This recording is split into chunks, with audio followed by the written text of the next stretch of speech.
The courthouse loomed large against a gray, overcast sky as Judge Everett McLean took his seat on the bench, prepared for another day of routine proceedings in the small town of Ashfield. It was an unremarkable Tuesday morning, or so it appeared.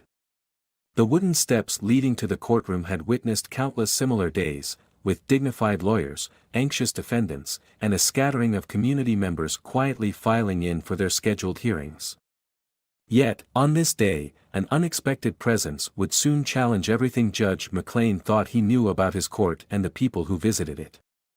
As the doors opened and the room slowly filled, a young girl in a modest, slightly worn school uniform entered without fanfare. Her attire was simple, a neatly pressed white blouse tucked into a navy blue skirt, knee-high socks, and scuffed black shoes that spoke of a second-hand purchase. Her hair was pulled back into a loose ponytail, and she carried a plain backpack with no distinguishing marks. At first glance, she appeared to be just another high school student on an educational trip, one of those occasional field trips arranged by local schools to observe the judicial process firsthand. Judge McLean barely spared her a passing glance, assuming she was one of many innocuous visitors whose presence hardly disrupted the routine of the courtroom. Seated in the far corner of the public gallery, the girl, whom the few whispered voices later identified as Talia Morgan, clutched a small notepad in one hand and a pen in the other. As the judge began the day's proceedings, she sat perfectly still, her gaze fixed intently on every face, every gesture, every word uttered from the bench. There was an intensity in her eyes that belied the common image of a distracted teenager. Instead of idly doodling or fidgeting like most of her peers, Talia scribbled something down with deliberate focus, her eyes darting between the judge and the opposing counsel with a measured vigilance. Throughout the initial part of the hearing, as cases ranged from minor traffic violations to petty theft, Judge McLean couldn't help but notice the quiet determination on Talia's face. There was something almost professional in the way she observed, each movement calculated, every note taken as though she were piecing together a puzzle. The judge found himself unexpectedly drawn to her, his mind wandering, what could compel a young girl to spend hours in court with such unwavering dedication? No teacher or chaperone accompanied her, she was alone, and that struck him as unusual. As the docket shifted to a more serious case, a burglary that had left a local business owner shaken, the atmosphere in the courtroom grew tense.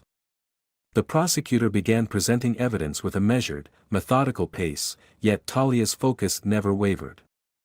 Judge McLean noted that while most visitors appeared disinterested or even visibly intimidated by the gravity of the case, she seemed to absorb every detail, as if she were training herself to notice even the smallest inconsistencies. Her eyes would narrow at a piece of testimony that didn't quite match the facts, and at times she would frown in concentration.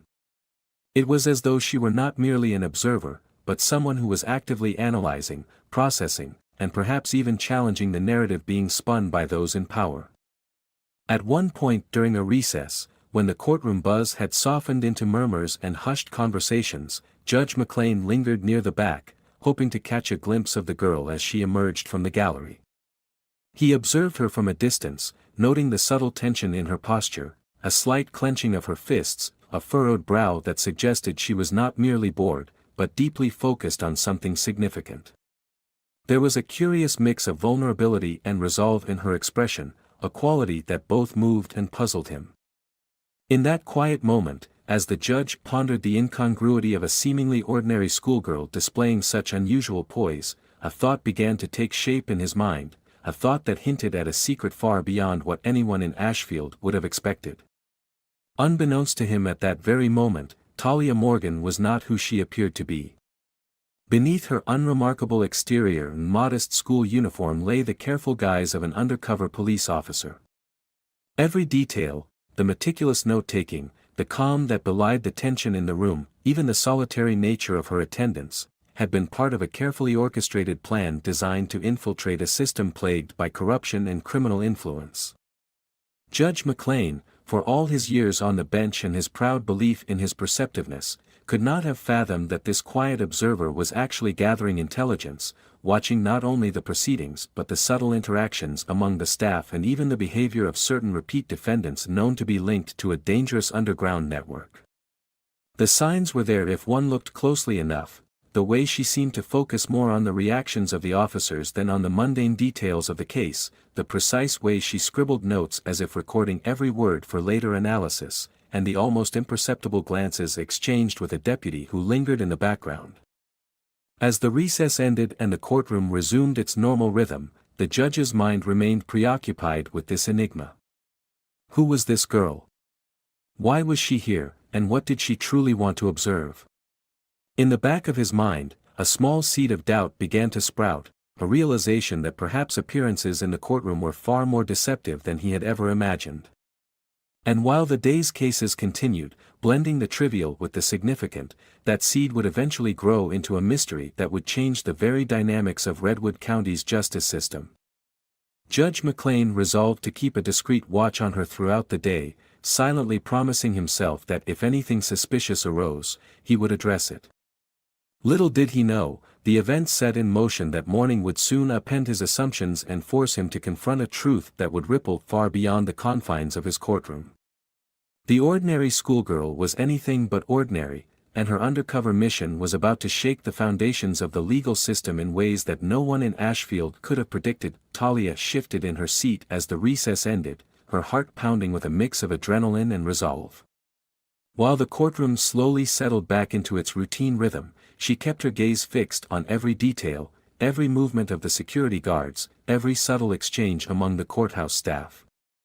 In her mind, every gesture was a clue, every whispered comment an insight into the true state of justice in Ashfield. When the proceedings resumed, Talia's careful note-taking continued.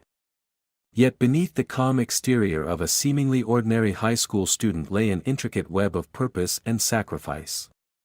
Over the past few weeks, her covert mission had become both a duty and a lifeline. As she scribbled furiously in her worn notepad, she was not merely recording mundane courtroom details, she was systematically documenting patterns of bias, inconsistencies in staff behavior, and subtle hints that a more nefarious undercurrent was at work, clues that might eventually lead to exposing the criminal networks that preyed on the vulnerable in the community. During a brief break between cases, while lawyers conferred in hushed tones and a few anxious witnesses whispered their frustrations, Talia discreetly reached for her phone. Under the table, her thumb tapped a specific sequence on the screen, a signal meant only for her. Within moments, a low-text reply appeared: "Proceed as planned. Continue gathering intel on staff behavior. Watch for any unusual interactions with known syndicate affiliates." Her handler, Officer Malcolm Crane, had briefed her extensively before her infiltration. He had explained that her unique position, posing as a curious, unaccompanied student, was her greatest asset. In that role, she could slip through the cracks of a system that, for decades, had turned a blind eye to injustice. Talia's thoughts wandered for a moment back to her training.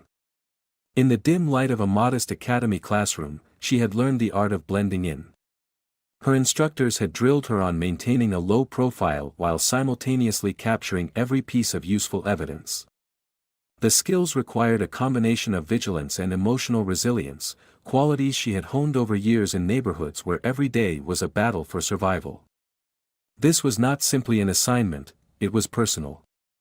She had seen too many of her peers fall victim to the harshness of a system that favored appearance over truth. Now, with her cover nearly flawless, she was determined to do everything in her power to expose the corruption that ran deep. As the courtroom resumed, Talia's pen danced across the page. She observed a series of minor cases, the same repetitive cycle that marked many days in Ashfield's courts. But even in these seemingly trivial matters, she found meaning. A frail elderly man, his voice trembling with anxiety as he recounted a dispute over a misinterpreted parking regulation, received a curt dismissal from a clerk whose eyes told a story of indifference. Talia noted the clerk's body language, the way he barely acknowledged the man's plea, and jotted down details that she suspected were part of a larger pattern of neglect for those without power. Across the room, she observed a young black woman, clearly out of place in her nervousness, being brushed off by a security officer for not presenting a proper ID. It was a small injustice, but one that resonated with all the countless similar incidents that had built up over time. Each note Talia took was a small stitch in the tapestry of evidence she was weaving, a tapestry that, when complete, would paint a damning picture of systemic bias and abuse of authority.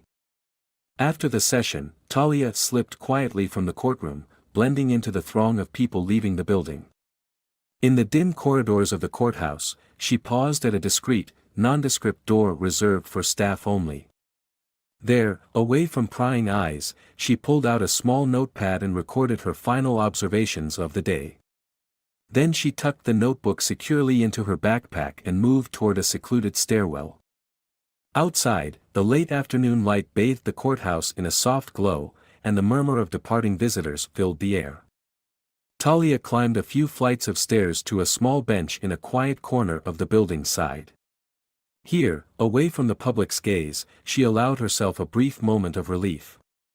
Her heart still pounded, and she closed her eyes for a moment, recalling Officer Crane's parting words, "Trust your instincts. The truth will shine through the shadows." She opened her eyes, scanning the parking lot where a few plainclothes officers patrolled. In that moment, her mind raced back to all the evidence she had gathered over the past weeks, the scribbled notes on irregularities in security procedures, the observations of biased staff interactions, and the subtle clues pointing to larger criminal enterprises exploiting the very corridors of justice. This evidence, she knew, could ultimately lead to a major breakthrough. Talia pulled out her phone again and sent a quick, coded message, "Data compiled. Proceed to Phase 2. The brevity of the message belied the immense weight of the information contained within her battered notebook. It was the culmination of countless hours of observation, risk, and the silent determination of someone who had chosen to fight for those who had no voice. She thought back to her childhood, to long nights spent poring over books about justice and heroes who had defied seemingly insurmountable odds. Every memory, every lesson, converged in this moment, this delicate balance of duty and danger. She knew that the upcoming days would be fraught with risk, the criminals she was investigating might catch wind of her true identity, and any misstep could jeopardize not only her mission but the safety of those she sought to protect.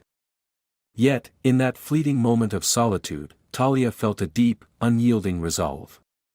Her covert assignment wasn't just about exposing the corrupt networks lurking in Ashfield, it was about reclaiming the promise of justice for those who had been left to suffer silently. She wiped a stray tear from her cheek, one born not of fear, but of determination, and slipped her phone back into her backpack.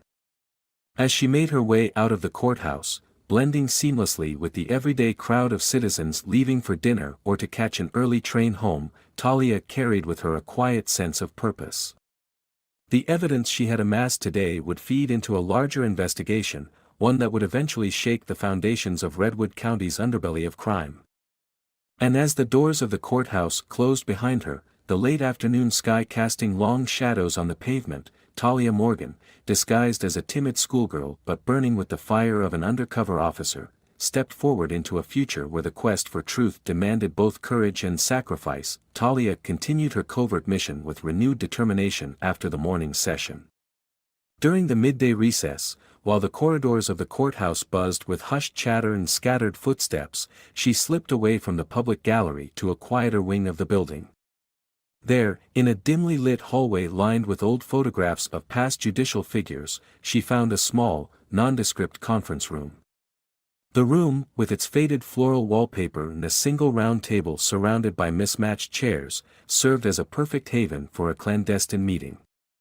Inside, Talia checked her surroundings carefully before pulling out a battered notebook from her backpack.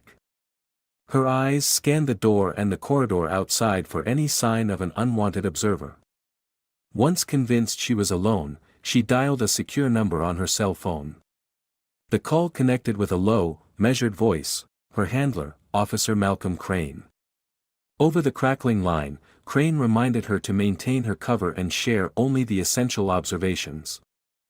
"I've been in the courtroom all morning," Talia whispered, her voice barely audible as she flipped open her notebook. I've noticed several irregularities in how security screens visitors. There's one particular guard, one of the newer hires, who seems overly suspicious of anyone who doesn't meet a certain appearance. I also observed a couple of interactions that might be tied to local criminal networks. One defendant, in particular, seemed to exchange covert glances with one of our plainclothes deputies. As she spoke, Talia's heart pounded in her ears. Each detail was carefully recorded, names, positions, even subtle body language cues. In the recess of that secret meeting room, time seemed to slow. The musty smell of old paper and the quiet hum of a distant air conditioner lent an eerie intimacy to the moment. Officer Crane's steady tone reassured her. "Good work, Talia. Keep gathering data. Our intel suggests that there's a significant link between these biased practices and a local gang's influence on courthouse operations. We need solid evidence to expose it all. Stay sharp, and remember, blend in, but observe everything." After the call ended, Talia tucked her phone away and began to review her notes. She recalled how earlier that day she had noticed the way a seasoned bailiff discreetly exchanged knowing looks with a junior clerk when a particular suspect was mentioned, suspects known to be affiliated with a network that preyed on vulnerable youths. Her pen raced across the paper as she documented that moment in painstaking detail. The names of a few officers, snippets of conversation overheard between guards, even the faint sound of a whispered exchange near the elevator, all of these clues added up to something bigger than a simple breach of protocol. As the recess ended and the courthouse resumed its bustling rhythm, Talia rejoined the gallery, now more alert than ever. Every time a case was called, she scanned the room, not just for the obvious but for the hidden interactions between staff and suspects. She noticed, with a sinking feeling, that one particular defendant's eyes repeatedly darted toward her, as if trying to piece together the mystery of the observant schoolgirl. That look, a dangerous mix of suspicion and recognition, set her nerves on edge. She forced herself to remain calm, reminding herself that every second of her observation was crucial for the investigation. By mid-afternoon, Talia's careful observations began to form a coherent picture. A pattern emerged. Security staff routinely treated visitors differently based on appearance, and certain officers appeared to be in collusion with a local gang that thrived on intimidation in court. The whispered conversations among staff, the hurried glances exchanged in the hallways, all of it pointed to a system deeply compromised by bias and corruption. She scribbled down these emerging connections, her pen moving furiously over every line of evidence that she could recall. When the final recess was announced, Talia slipped out again, this time moving with more urgency. Outside, the late afternoon sun cast long shadows across the courthouse steps as she blended into the stream of people exiting the building. But her mind was elsewhere, on the critical evidence she had gathered, on the dangerous possibility that the criminal network was already aware of her presence, and on the delicate balance of maintaining her cover while pushing forward with the investigation. In a quiet corner near a service exit, Talia pulled out her phone once more and sent a coded message to Officer Crane, "Data complete for Phase 1. Need backup for upcoming critical witness. Suspects becoming agitated." Her message was short, precise, and laced with the tension of someone who knew that the stakes were higher than ever. As she hurried back inside the courthouse, her face set in a mask of determined calm, Talia knew that each day spent in that building brought her closer to dismantling a network that had exploited the very system meant to protect the innocent.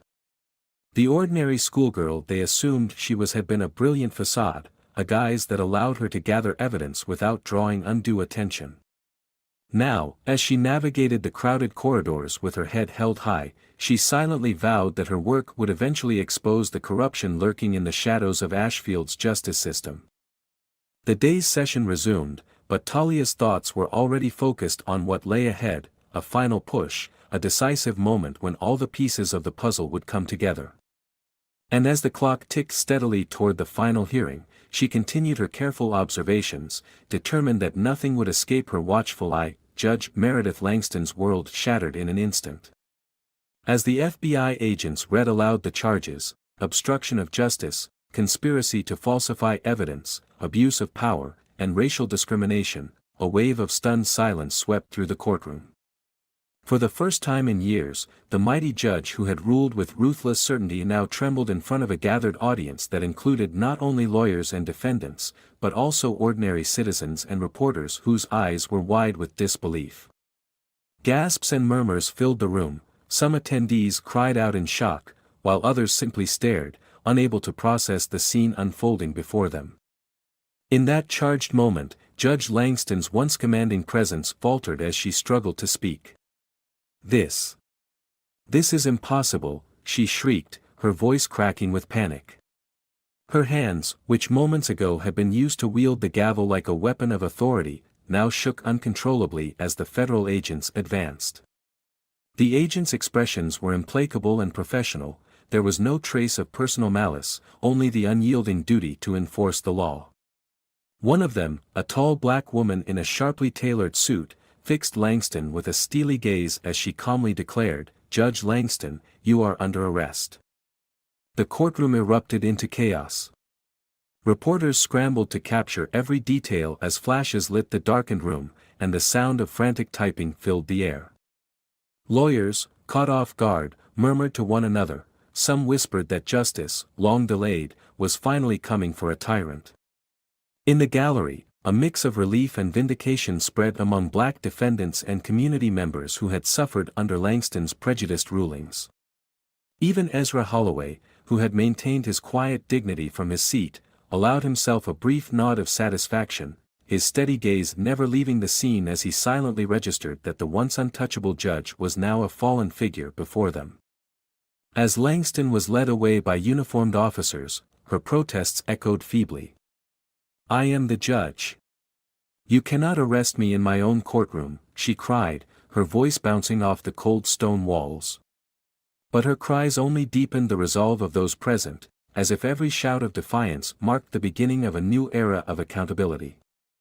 A seasoned bailiff, whose expression had long hidden his disdain for her, now offered a quiet, almost imperceptible nod as she was marched out, an acknowledgement that the balance of power had irrevocably shifted. Inside, the atmosphere was both electric and mournful. The courtroom, once a stage for her despotic reign, was now a battleground for justice, where every person present felt the weight of long overdue change. In the ensuing minutes, Judge Langston's arrest became more than just a sensational headline, it was a catalyst. Federal agents began quietly interviewing witnesses, and some of Langston's past rulings were immediately slated for review. The prosecutor, who had once meekly followed her lead, now spoke with renewed vigor about reform and transparency in the justice system. The mood among the public was one of cautious optimism. Despite the lingering shock, many felt that this dramatic turn might finally pave the way for a fairer legal process in Madison County. Families of those wrongfully convicted under Langston's harsh judgments clutched each other, tears mingling with tentative smiles as they sensed that the oppressive cycle might soon be broken. As the officers escorted her out, one reporter caught a final image, Judge Langston, her face twisted in disbelief and fury, disappearing down the courthouse steps, leaving behind a courtroom filled with people who had, for the first time, witnessed a measure of accountability. In that moment, the silence that followed was not empty, it was the sound of justice, long suppressed, finally finding its voice. And as the courthouse doors closed behind her, it was clear that the story of that day would forever change the legacy of Madison County's legal system, heralding a future where power was no longer wielded without consequence. In the moments after Judge Langston was led away in handcuffs, the courtroom descended into a strange mixture of chaos and catharsis. The shock was palpable, murmurs spread like wildfire among the spectators, attorneys, and clerks alike. Reporters scrambled to capture every anguished detail on their phones, their voices overlapping in hushed, incredulous whispers.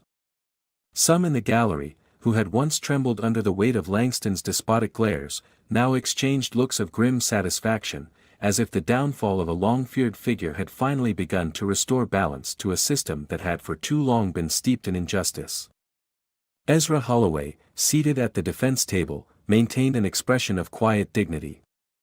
His eyes, which had remained fixed on the proceedings throughout, now held a subtle sparkle, a glimmer of hope, perhaps, or the satisfaction of seeing his day of trial turn into a day of reckoning for the corrupt judge. Even the seasoned prosecutor, whose earlier attempts to bolster the flimsy case had faltered under the weight of Ezra's evidence, now found his voice wavering as he stammered in disbelief, struggling to reconcile the images of the once untouchable Judge Langston with the woman being escorted out by federal agents. Outside, the atmosphere transformed into a public spectacle.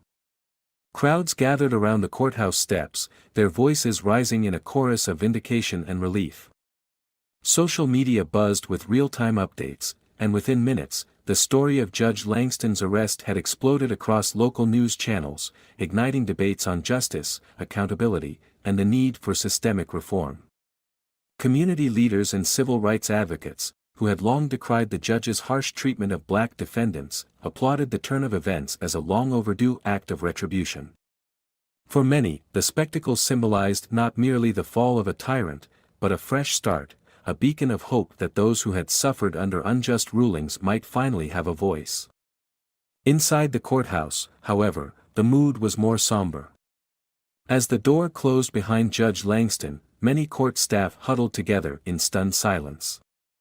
The administrative assistants, who had been part of the machinery that enabled her harsh policies, now wore expressions of regret and anxiety.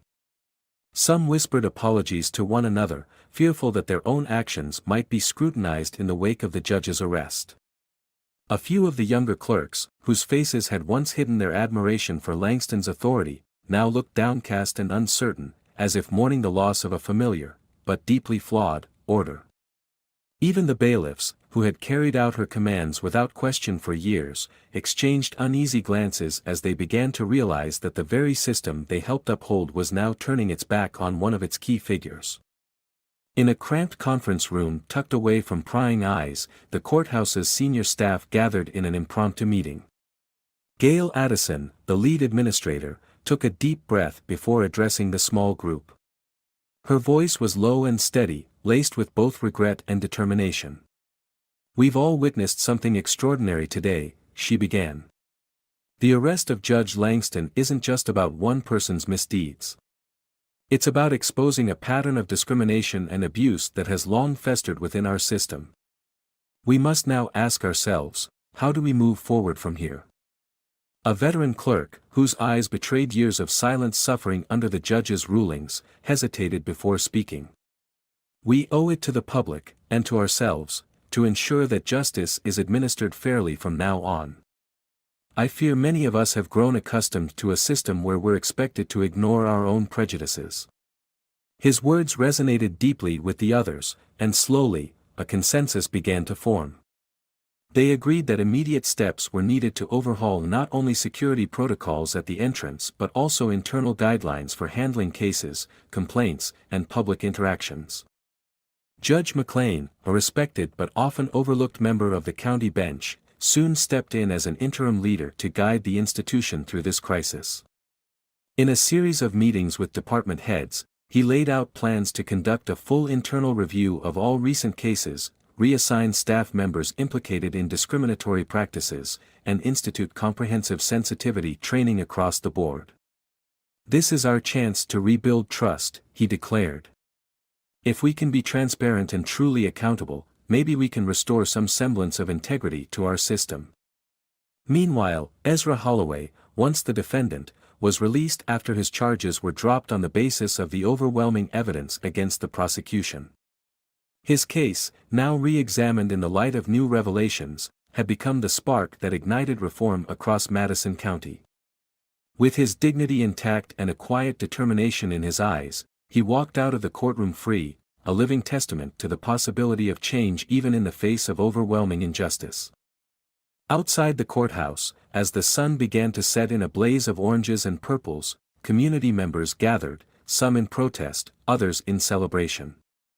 Local activists, emboldened by the day's events, organized a peaceful march demanding not only accountability for past wrongs but a complete overhaul of the county's justice system. Banners held high red messages like "Justice for the Voiceless" and "End Judicial Discrimination." The palpable energy in the air signaled that this wasn't just an isolated incident, but a movement had begun, a collective outcry against decades of oppression.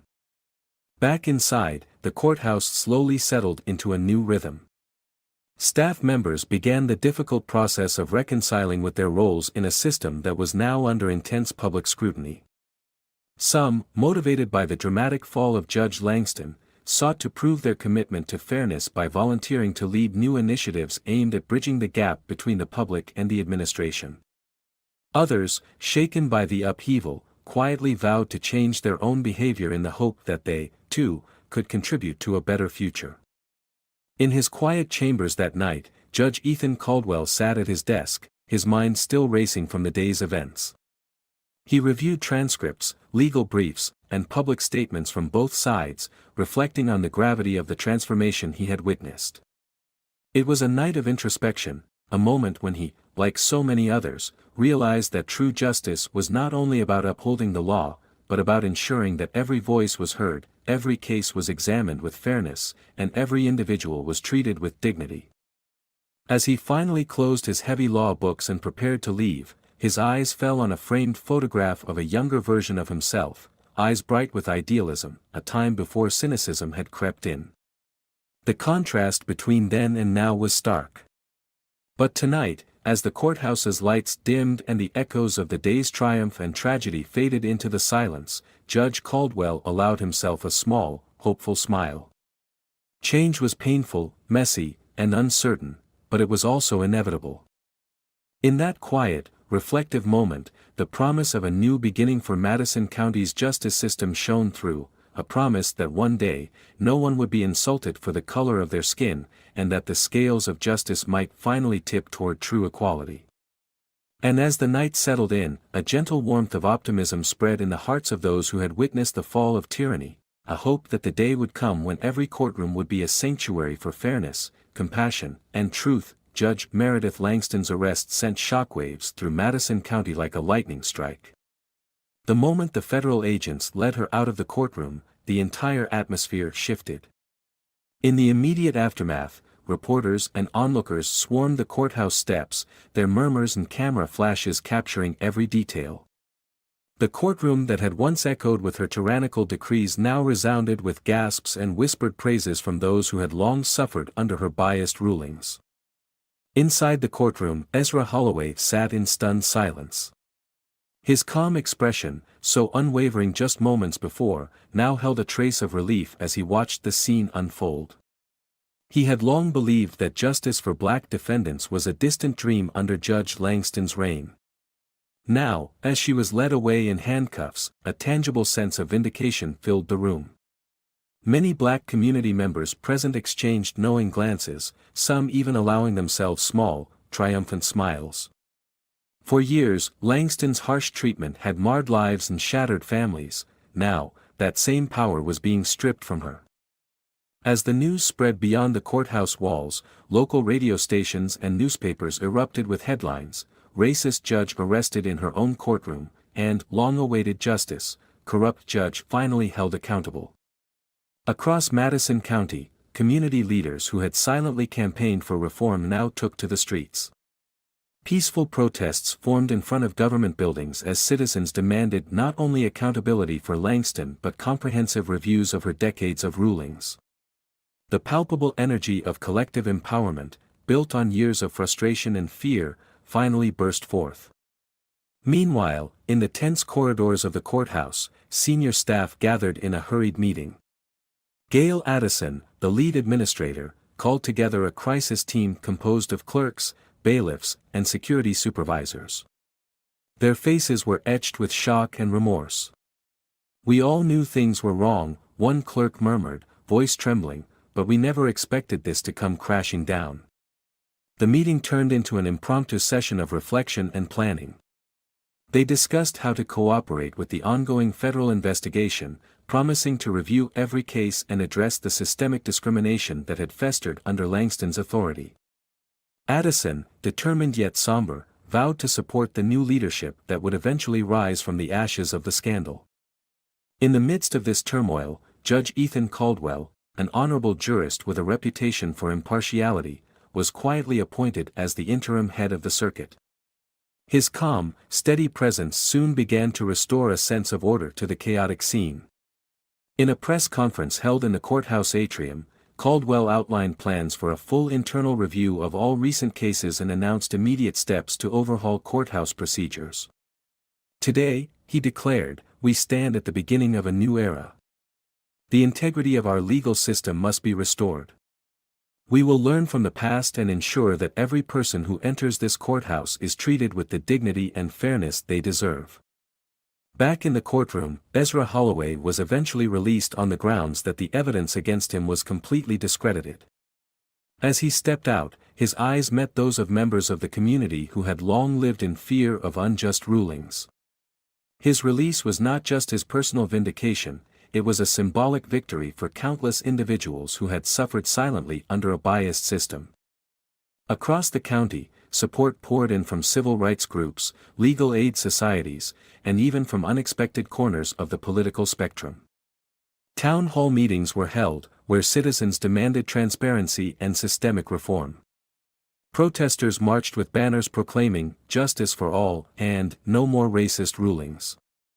Social media lit up with stories and hashtags, turning what had begun as a local scandal into a national rallying cry for judicial reform. Judge Caldwell, sensing the opportunity to steer the county toward lasting change, convened a series of meetings with community leaders and legal experts. Together, they drafted new protocols designed to prevent discrimination at every level, from security checkpoints to sentencing hearings. They instituted mandatory diversity and sensitivity training for all courthouse staff, and an independent oversight committee was established to monitor the fairness of every case. These changes, while not erasing years of injustice, signaled a clear commitment to transparency and equality. In his quiet chambers that evening, Judge Caldwell reflected on the day's unprecedented events. He knew that the fall of Judge Langston was only the beginning. The path to true justice would be long and fraught with resistance from those deeply entrenched in the old ways. Yet, as he reviewed testimonials from families who had finally found hope, he felt a deep sense of fulfillment. The system was beginning to mend, its cracks slowly being filled with the collective will of a community that refused to accept prejudice as the norm. As the courthouse lights dimmed and the echoes of the day's tumult faded into the night, a new chapter was dawning in Madison County. The legacy of Judge Langston's tyranny was being rewritten by those who had long been silenced. And while the scars of the past would remain, the promise of a fairer, more compassionate justice system now shone brightly, a beacon for all who had ever been marginalized. Ezra, now a symbol of resilience and hope, walked away from the courthouse with his head held high, knowing that his courage had sparked a revolution. In the days to come, as reforms took root and the courthouse slowly transformed into a sanctuary of equality, Madison County would remember this turning point as the day when justice was finally served, and when the system that had once oppressed so many began to heal. In the hours after the judge's arrest, the courthouse was transformed into a hive of controlled chaos. Behind closed doors in a glass-walled conference room, a select panel of senior legal officials gathered to review the extensive files that had been compiled over the past decades. The panel included Judge Ethan Caldwell, who had long been known for his measured fairness, and several high-ranking prosecutors and civil rights advocates. Their faces were grave as they pored over sworn testimonies, internal memos, and recordings, each document a thread in a tapestry of systemic bias and misconduct that stretched back through years of Judge Langston's rulings. Judge Caldwell led the discussion, his voice steady but laced with an urgency born of responsibility. "We have undeniable evidence that Judge Langston's decisions were influenced by racial prejudice and personal vendettas," he said, tapping a red-marked page of a complaint log. "Her rulings have affected not just individual lives, but the integrity of our entire justice system. Today, we must begin the process of rebuilding trust." The room fell silent as each member absorbed the weight of his words. One prosecutor, a lean man with dark eyes and a calm demeanor, added quietly, "We owe it to the community, especially to those who have suffered under her decisions, to ensure that this institution is reformed from the ground up." Outside the meeting, news of the arrest had ignited a firestorm among local communities. Activists, community leaders, and everyday citizens had gathered in small groups near the courthouse steps, discussing in hushed tones how this unprecedented turn of events might finally usher in real change. Social media buzzed with calls for justice and demands for a complete overhaul of the county's judicial system. In one small town square across from the courthouse, a mural was already being painted, a vibrant depiction of scales of justice and the faces of those who had long been silenced, symbolizing hope and accountability. Back inside, Judge Caldwell's panel drafted an initial set of reforms that would be implemented immediately. Among the proposals was a sweeping internal review of every case presided over by Langston, the establishment of an independent oversight committee, and mandatory retraining for all courthouse staff on anti-discrimination policies. "We must also establish a transparent channel," Caldwell insisted, "so that every citizen can report instances of bias without fear of reprisal. This will not only hold staff accountable but will help restore public trust." One of the panel members, an experienced civil rights attorney with a reputation for battling entrenched systems, interjected, "It's essential we acknowledge that the problem wasn't just one judge's misconduct, it was a systemic failure. We need to implement structural changes that prevent future abuses. This means revising our hiring practices for security and administrative personnel, ensuring diversity and cultural competence are not just buzzwords but guiding principles." The discussion grew animated as each official contributed ideas, ranging from quarterly public audits of court proceedings to partnerships with local schools for legal education workshops. Meanwhile, in the midst of all this institutional reckoning, Ezra Holloway walked out of the courthouse with a measured, steady stride. His case had been thrown out on the grounds that the evidence against him was not only unreliable but tainted by systemic injustice. As he emerged into the brisk afternoon air, he paused to observe the mural being painted by community volunteers. Their brushes danced across the wall, creating an image that symbolized the triumph of truth over tyranny. Ezra's eyes glistened with a mixture of relief and solemn pride. His quiet defiance in the face of prejudice had been vindicated, and in doing so, he had become an unlikely catalyst for change. Later that evening, as twilight draped the county in a gentle purple haze, Judge Caldwell addressed the courthouse staff in a special press briefing. Standing before a room filled with reporters and concerned community members, he spoke with deliberate clarity. "Today marks a turning point in our judicial system.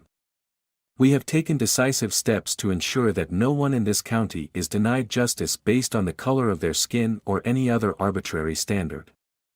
Let this day be remembered not only as the day a corrupt judge was held accountable, but as the day we began the work of healing our community and restoring trust in our legal institutions."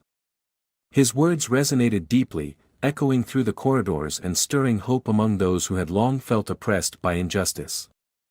As the courthouse lights dimmed for the night, many staff members lingered in thoughtful silence. Some felt a pang of guilt for their complicity in the past, while others quietly vowed to support the new reforms wholeheartedly. Among them, a young clerk approached the interim supervisor, whispering that she was grateful to see real change finally taking root.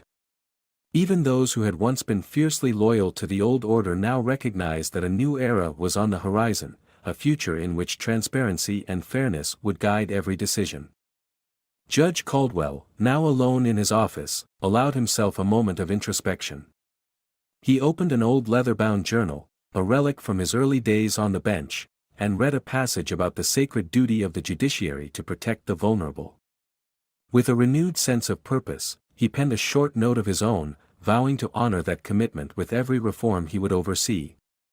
The night was quiet, but in that stillness, the promise of a better tomorrow glowed like a beacon.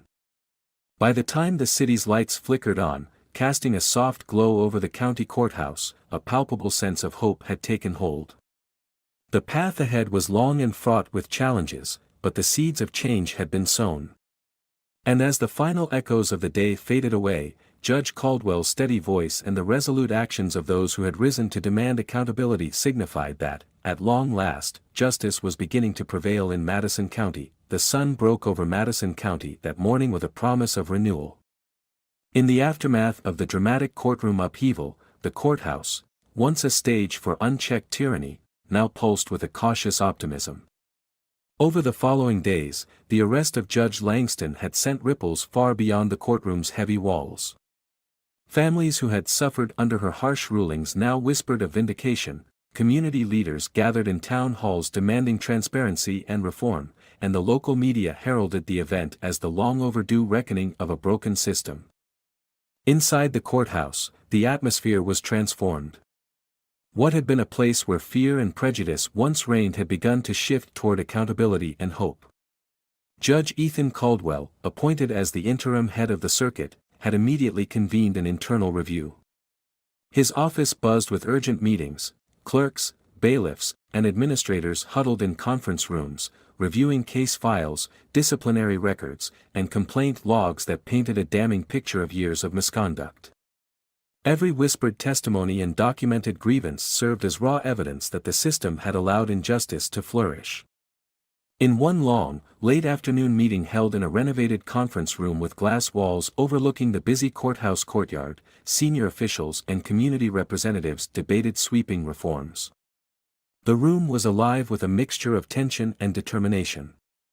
One middle-aged prosecutor, his face etched with years of quiet indignation, spoke up, "We must ensure that no one is ever made to feel inferior simply because of their skin color or appearance.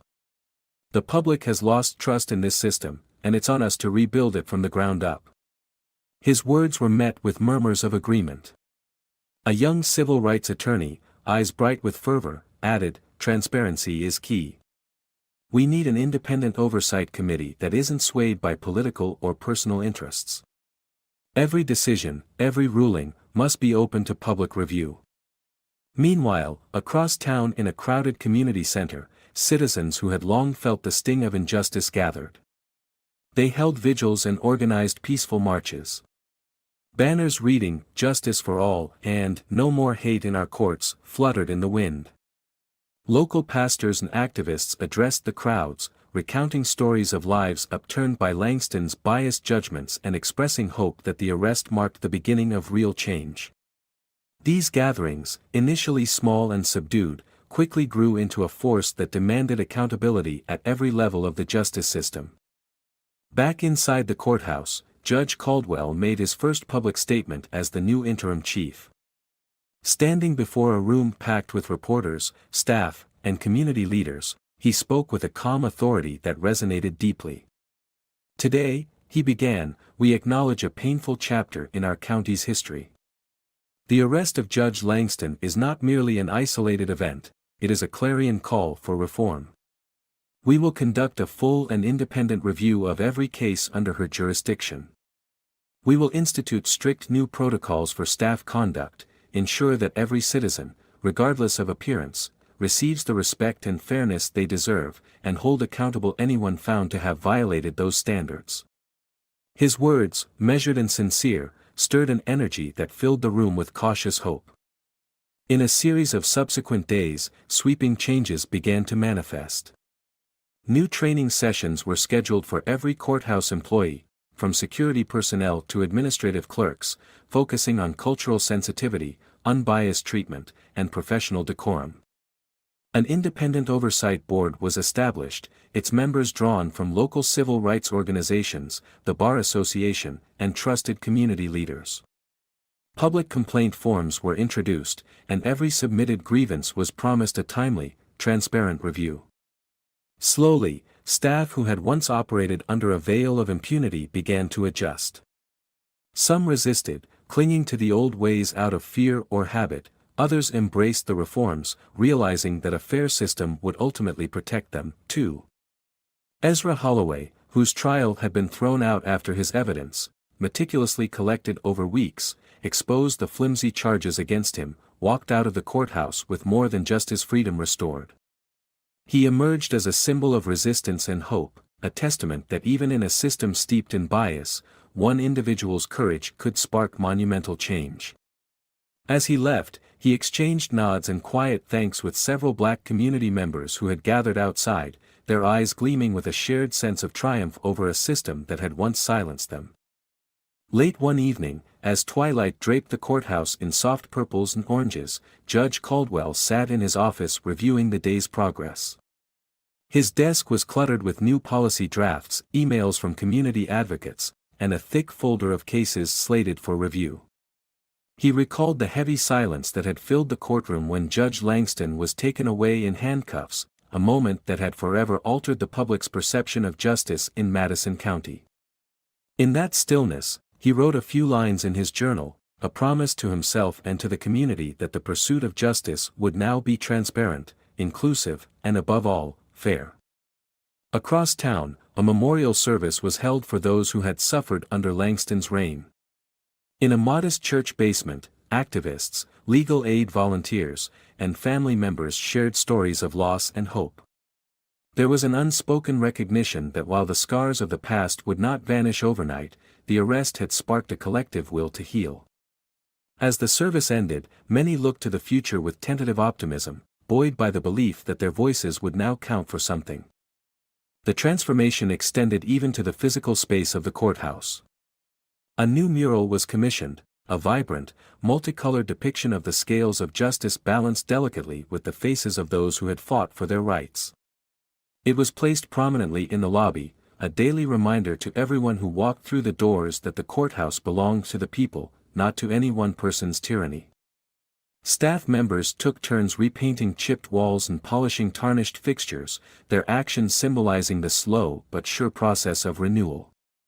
By the end of the week, as the sun set on a newly reformed courthouse, the sense of change was palpable. The once intimidating corridors now echoed with respectful greetings, visitors were met with smiles and helpful directions instead of dismissive glares. Even the bailiffs, now retrained and more mindful of their duty, greeted everyone with courtesy.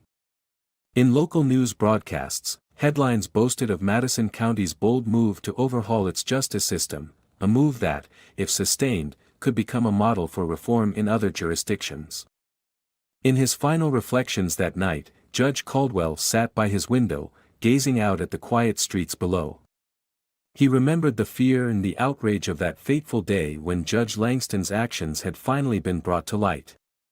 Now, he thought, justice was not just a concept on paper, it was a living, breathing process being rebuilt in real time.